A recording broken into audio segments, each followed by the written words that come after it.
సుబ్బారావు గారు ఎట్లా చూడాలంటే ఇప్పటివరకు అయితే సజ్జల భార్గవ్కు సంబంధించి 9 కేసులు నమోదయ్యాయి. సో ఇంకా కూడా కేసులు నమోదవుతున్న పరిస్థితి. సుప్రీంకోర్టుకు గతంలో వెళ్తే ఇదంతా మీరు రాష్ట్రంలో అక్కడ హైకోర్టులో చూసుకోండి, నా దగ్గర రాకండి అంటూ చాలా తీవ్రంగా కూడా సుప్రీంకోర్టు మాట్లాడినటువంటి పరిస్థితి కనిపించింది.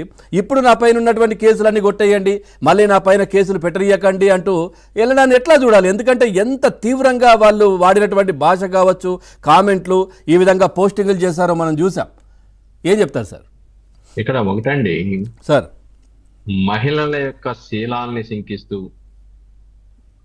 కొంతమంది నాయకుల యొక్క పుట్టుకల్ని ప్రశ్నిస్తూ వ్యక్తిత్వ హననానికి పాల్పడటమే కాకుండా బూతులు, అసభ్యకరమైన పదజాలాలు, అంతేకాకుండా జగన్మోహన్ రెడ్డి గారు ఆదేశాలు ఇస్తే చంద్రబాబు నాయుడు గారి యొక్క లేకపోతే నారా లోకేష్ యొక్క తలకాయలు తీసుకొచ్చేస్తాను అని చెప్పేసి చెప్పటం, అలాగనే పవన్ కళ్యాణ్ లాంటి వాళ్ళు బెడ్రూముల్లో కూడా ఎంటర్ అవుతామని అసభ్యకరంగా మాట్లాడటం, ఇవన్నీ కూడా సోషల్ మీడియాలో మనం చూసాం.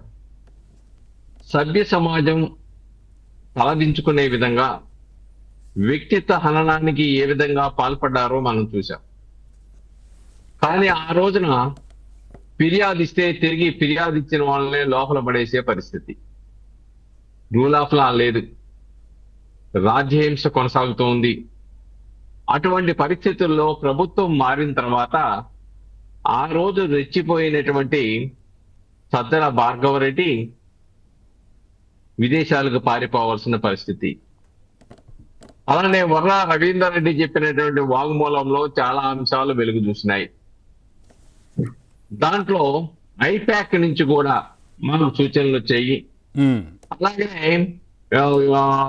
అవినాష్ రెడ్డి పిఏ దగ్గర నుంచి కూడా కొన్ని, రాఘవరెడ్డి దగ్గర నుంచి కూడా మాకు కొంత పోస్టింగ్ కావాల్సిన సమాచారం పంపే అవినాష్ రెడ్డి చెప్పడము, రాఘవరెడ్డి నోట్ చేసుకోవడము, దాన్ని వర్రా రవీంద్రారెడ్డికి చెప్పడం. అంటే ఇప్పుడు షర్మిల పైన కావచ్చు, తర్వాత విజయమ్మ పైన కావచ్చు, వీళ్ళ మీద కామెంట్ చేసినవి కూడా వాళ్ళ ఇంటి నుంచి అక్కడి నుంచి వచ్చినవే వచ్చాయనేది వర్ర రవీందర్ రెడ్డి తన వాంగ్మూలంలో చెప్పిన అంశాలు.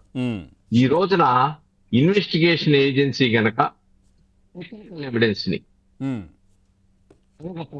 తీసుకోగలక విచారణ చేస్తే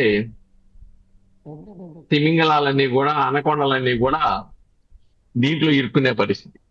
సరే, సజ్జల భార్గవ రెడ్డి సుప్రీంకోర్టుకు వెళ్ళాడు. ఏమని వెళ్ళాడు? ఫర్దర్ గా నా మీద కేసులు కట్టకూడదు, నా మీద పెట్టినటువంటి కేసుల్ని రద్దు చేస్తూ నాకు బెయిల్ ఇవ్వండి అని వెళ్ళాడు. సుప్రీంకోర్టు చాలా స్పష్టంగా చెప్పింది, ఈ సంఘటనలన్నీ కూడా చూపించిన తర్వాత ఇటువంటి నేర ప్రవృత్తికి పాల్పడే వ్యక్తులను మేము ప్రోత్సహించమని చెప్పింది. ఇలాంటి ఏమైనా కనుకుంటే మీరు హైకోర్టులో తేల్చుకోండి. ఏదో మీరు అడుగుతున్నారు కాబట్టి హైకోర్టులో మీరు ప్రొసీడింగ్ అవడానికి 1-2 వారాలు మీ మీద కోయర్సివ్ స్టెప్స్ చేసుకుండా ఇస్తున్నాము.